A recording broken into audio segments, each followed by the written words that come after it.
महादेव महादेव। आज का हमारा टॉपिक है digestion and absorption of protein. So हमने digestion and absorption of carbohydrate देख लिया था और आज हम बात करेंगे digestion and absorption of protein के बारे में। सो फर्स्ट ऑफ ऑल, जो प्रोटीन मॉलिक्यूल है वो किससे बना हुआ होता है? अमाइनो एसिड की लंबी चेन। ठीक है, अमाइनो एसिड की लंबी चेन से क्या फॉर्म होगा? प्रोटीन। ठीक है, ये क्या है? प्रोटीन है।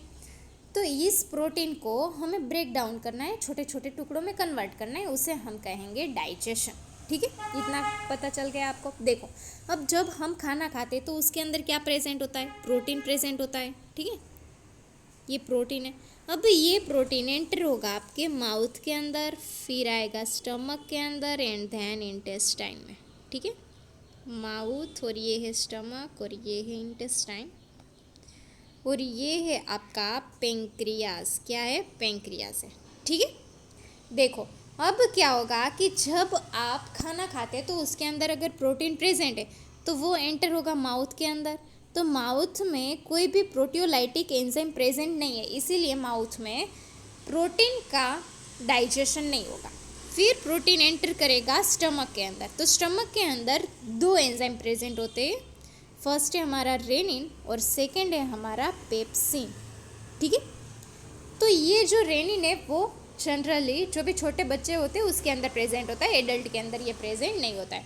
ये रेनिन का काम क्या है? रेनिन का काम है कि जो भी मिल्क में केजिन नाम का प्रोटीन होता है, ठीक है, उसको कन्वर्ट करता है पेरा केजिन के अंदर। ठीक है, और ये पेरा केजिन फिर बाद में कन्वर्ट हो जाएगा छोटे छोटे टुकड़ों में पेप्टोन्स के अंदर थ्रू दी पेप्सिन।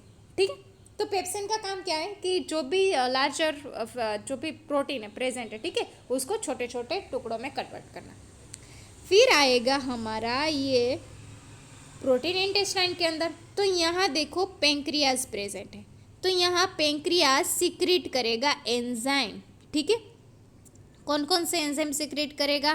ट्रिप्सिन है, काइमोट्रिप्सिन है, कार्बोक्सीपेप्टिडेज है। ठीक है, ये सारे एंजाइम सिक्रीट करेंगे। कौन करेगा?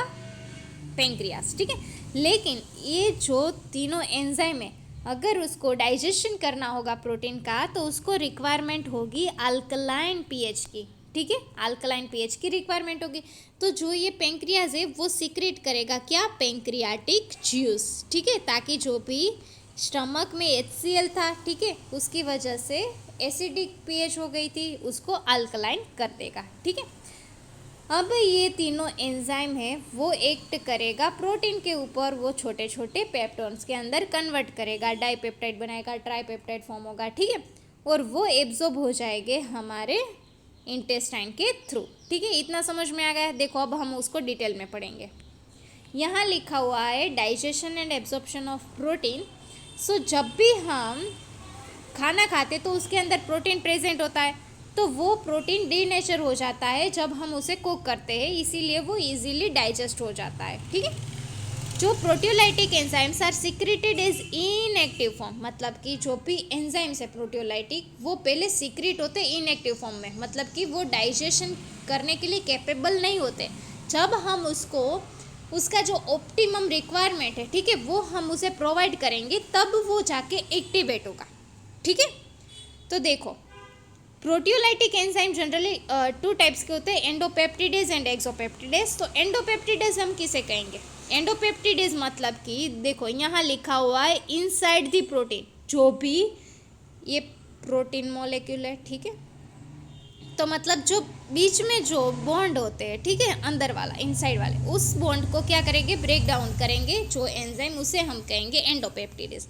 और एक्सोपेप्टिडेज हम किसे कहेंगे? फॉर एग्जांपल जो टर्मिनल एंड पर जो बॉन्ड प्रेजेंट है उसको ब्रेक डाउन करेगा तो उसे हम कहेंगे एक्सोपेप्टिडेज। ठीक है, अब है हमारा जो डाइजेशन होता है वो होता है स्टमक के अंदर, पेंक्रियाज के अंदर एंड इंटेस्टिनल सेल के अंदर। ठीक है, जब खाना खाते तो माउथ के अंदर खाना प्रोटीन एंटर हुआ, लेकिन माउथ में कोई प्रोटियोलाइटिक एंजाइम नहीं है, मतलब कि यहाँ कोई डाइजेशन नहीं होगा।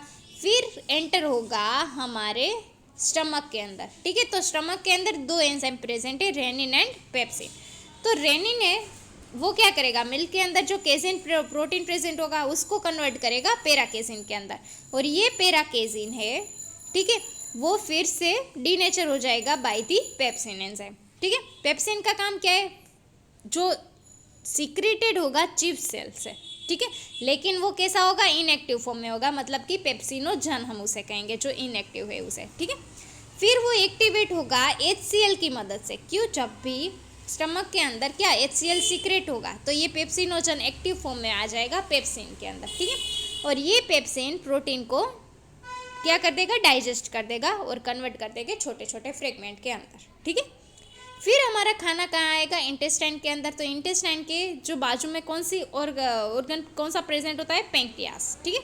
तो पेंक्रियास क्या करेगा, एंजाइम सीक्रेट करेगा, लेकिन वो भी एंजाइम कैसे हो गए, इनएक्टिव फॉर्म में हो गए, मतलब कि जाइमोजन हो गए, ठीक है। क्यों इनएक्टिव फॉर्म में होते हैं, अगर जो वो एक्टिव फॉर्म में रहेंगे तो वो क्या करेंगे, जो उसके खुद के सेल है उसको ही डिस्ट्रॉय कर देंगे, ठीक है। इसीलिए वो क्या होते हैं, इनएक्टिव फॉर्म में होते हैं।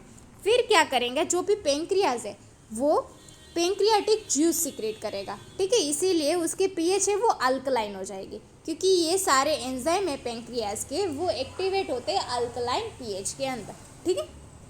देखो अब है हमारा जो भी पेंक्रियाज है वो सीक्रेट करेगा ट्रिप्सिनोजन, काइमोट्रिप्सिनोजन एंड पैराकार्बोक्सी पेप्टिडेस, ठीक है। वो उसको एक्टिवेट जब होगा तो उसके नाम हम कहेंगे ट्रिप्सिन, काइमोट्रिप्सिन एंड कार्बोक्सी पेप्टिडेस। अब ये ट्रिप्सिनोजन है वो इनएक्टिव एक्टिव कैसे होगा कि एंटेरोकाइनेज एंजाइम जब उस पर एक्ट करेगा, ठीक है। और ये एंटेरोकाइनेज एंजाइम कहाँ प्रेजेंट होगा, वो प्रेजेंट होगा इंटेस्टिनल माइक्रोवेलस मेम्ब्रेन के अंदर, ठीक है। तो वो क्या करेगा, इस ट्रिप्सिनोजन को ट्रिप्सिन के अंदर कन्वर्ट कर देगा, ठीक है। और ये ट्रिप्सिन है वो क्या करेगा, दूसरे एंजाइम्स को एक्टिवेट करेगा, मतलब कि काइमोट्रिप्सिनोजन, पैराकार्बोक्सी पेप्टिडेस, ठीक है, उसको एक्टिवेट करेगा। और ये ट्रिप्सिन है वो दूसरे जो भी ट्रिप्सिनोजन है उसको भी एक्टिवेट करेगा, ठीक है। अब ये एक्टिव हो गया है तो वो क्या करेगा, हाइड्रोलाइज करेगा पेप्टाइड बॉन्ड, ठीक है, और smaller peptide and amino acid form हो गए, ठीक है। काइमोट्रिप्सिन का भी वही काम है, ठीक है, और कार्बोक्सी पेप्टिडेस भी वही करेंगे, ठीक है। अब क्या होगा, जब अब इंटेस्टिनल डाइजेशन ऑफ प्रोटीन, जब भी इंटेस्टाइन के अंदर, इंटेस्टिनल सेल के अंदर ये अमाइनो एसिड, डाइपेप्टाइड, ट्राइपेप्टाइड हो गए, ठीक है, वो एब्जॉर्ब हो गए, ठीक है। तो उसके अंदर भी एंजाइम प्रेजेंट होते हैं जो डाइपेप्टाइड एंड ट्राइपेप्टाइड को कन्वर्ट करेगा अमाइनो एसिड के अंदर, ठीक है। कौन कौन से एंजाइम प्रेजेंट होंगे, डाइपेप्टिडेज एंड ट्राइपेप्टिडेज। वो जब हम एब्जॉर्प्शन में बताऊंगी तब आपको पता चल जाएगा। देखो अब एब्जॉर्प्शन हम देख लेते हैं। ये देखो, ये है हमारा ल्यूमेन, ये क्या है, ये सब कुछ हमारा ल्यूमेन है, ठीक है।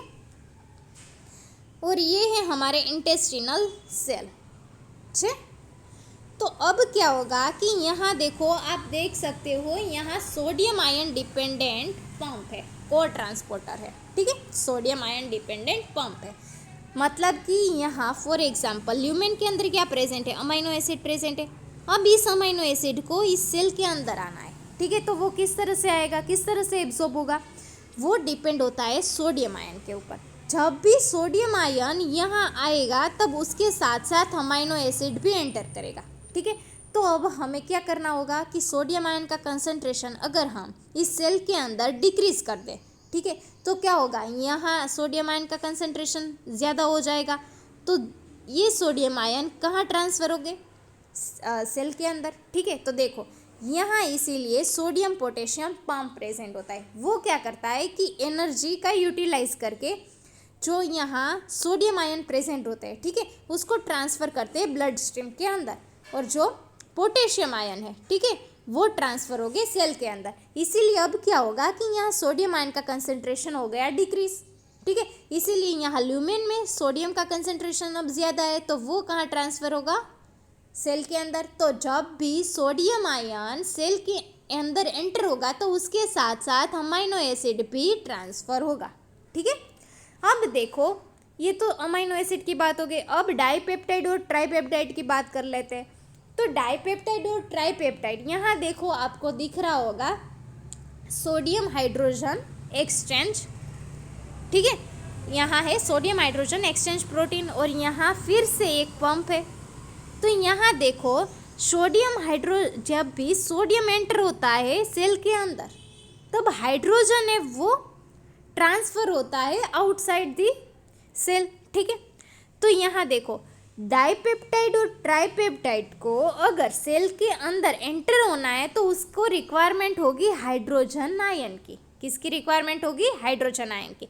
मतलब कि जब हाइड्रोजन आयन एंटर होगा सेल के अंदर तब उसके साथ डाइपेप्टाइड एंड ट्राइपेप्टाइड क्या कर जाएंगे? एंटर कर जाएंगे सेल के अंदर, ठीक है। और यहाँ देखो, जब भी सोडियम आएगा सेल के अंदर तो हाइड्रोजन क्या हो जाएगा? बाहर आ जाएगा। तो यहाँ बाहर हाइड्रोजन आयन का कंसंट्रेशन ज़्यादा हो जाएगा। तो बाहर अगर हाइड्रोजन आयन का कंसंट्रेशन ज़्यादा हो जाएगा तो यहाँ सेल के अंदर कमी हो जाएगी, तो जो हाइड्रोजन है वो ट्रांसफ़र हो गए फिर से सेल के अंदर, और उसके साथ साथ डाइपेप्टाइड एंड ट्राइपेप्टाइड भी आ जाएंगे, ठीक है। फिर यहाँ मैंने कहा था कि भाई इंटेस्टिनल सेल में दो एंजाइम प्रेजेंट होते हैं, डाइपेप्टिडेज एंड ट्राइपेप्टिडेज, ठीक है। तो वो उसको कन्वर्ट कर देगा अमाइनो एसिड के अंदर और वो एब्सॉर्ब हो जाएंगे हमारे ब्लड स्ट्रीम के अंदर, ठीक है।